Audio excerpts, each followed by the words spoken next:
Watching the Crystal Palace Nottingham Forest game made me realise a few things. These two are serious teams with serious managers that have a lot of underrated and amazing players. And if it wasn't for the two of them competing in Europe, I could see them almost being like the Aston Villa and Newcastle of the past 2 or 3 years. As in competing for Champions League and probably ending up in Europa League. Like you could genuinely make an underrated Premier League 11 just from these two teams. Dean Henderson and Nets has never let Crystal Palace down. It's been an unreal signing for what, 15, 16 million pounds. Chris Richards has come on leaps and bounds and genuinely looks such a solid defender. And Lacroix is just sensational. Of course, there's Mark Gahey. Whether he's going to be there in the next year or two, we don't know. But that back three is solid as a rock. Of course, there's Adam Wharton, who has links to like Bayern Munich, Real Madrid. It might even happen in the next year or two, but for now, while he's in the Prem, we can just enjoy him. And Crystal Palace's right-hand side, Daniel Munoz and his Malasar. Munoz coming from nowhere now being one of the best right-backs, well, guess right-wing backs in the league. So crucial to them going forward. And his Malasar popping up with so many important goals.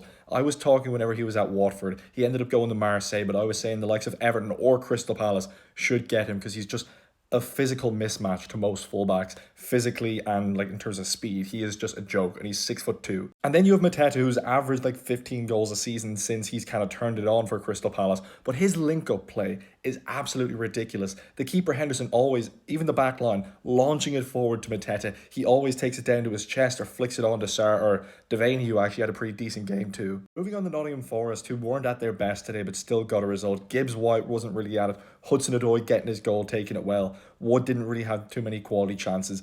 But the likes of Elliot Anderson and that back four, even including Sells, just absolute joke. Murillo, I think, actually was at fault for a few things. Milenkovic, so underrated. Absolute hoover in that back line. Ola Aina and Nico Williams always getting involved, whether it's on the outside or cutting inside. They seem to mix it up a little bit, and it works out very well and Sells as solid as you like. And of course, the two managers, Oliver Glasner, winning the Europa League for Eintracht Frankfurt, winning the FA Cup at Crystal Palace, first ever major trophy, and Nuno Espirito Santo, you know what he can do. A solid defence with a very good counter-attacking team, and he has brought the likes of Wolves into the Europa League doing that, and he's now done it again with Nottingham Forest, whether it was earned or not, but I think they could do well. I could see both of them winning the European competitions that they're in at a half canter up until like the semi-final, maybe even final.